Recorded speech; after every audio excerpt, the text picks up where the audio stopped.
Welcome back, another episode. Chicago Med's second episode of Season 10, Bite Your Tongue, marks the beginning of the Alan MacDonald period. The episode employs a majority of the NBC show's actors effectively and showcases more daring storytelling choices. Fans of previous seasons will, meanwhile, still identify a few residual issues, so viewers should probably get ready for what comes next. Chicago Medical makes Dr. Frost the main character. Dr. John Frost, played by Never Have I Ever actor Darren Barnett, did not have the nicest introduction on Chicago Med. He was difficult to take seriously when he first arrived at the hospital, coming across as a character who was too adorable for his own good. Max's parents, Gina and Joe Thomas, bring their adolescent son to the emergency department thinking he has only sustained a soccer injury. However, it doesn't take long to learn that Max has cancer again, and this time it's terminal. The decision to proceed with a surgery that would give him 6 months but take away his ability to walk must be made by the family. This is among those traditional Chicago Med unfeasible options. To his surprise, Frost learns that Gina is offering her son surgery, claiming it will leave him cancer-free. Following his fight with her and her husband, the Thomases confess they cannot bear to inform Max that he is going to die, and they also demand that Frost remain silent.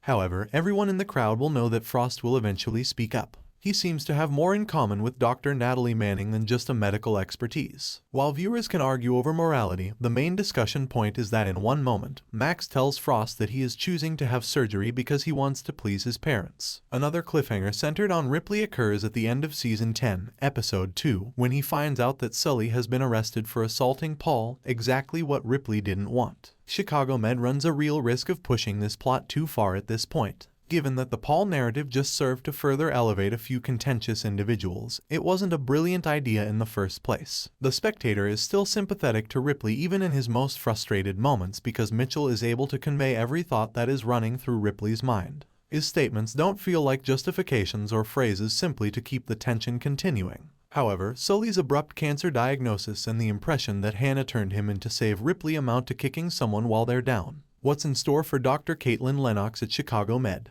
Though Frost's introduction at the Gaffney Chicago Medical Center was peculiar, MacDonald's claims that Dr. Caitlin Lennox would be an enemy are being fulfilled thus far. More of her sparring with Steven Weber's Dr. Dean Archer in Bite Your Tongue takes place around control of the ED, with student physician Naomi Howard caught in the midst. The episode's convenience lies in the way their disparate cases eventually come together to allow them to acknowledge the validity of each other's arguments. For more videos, subscribe.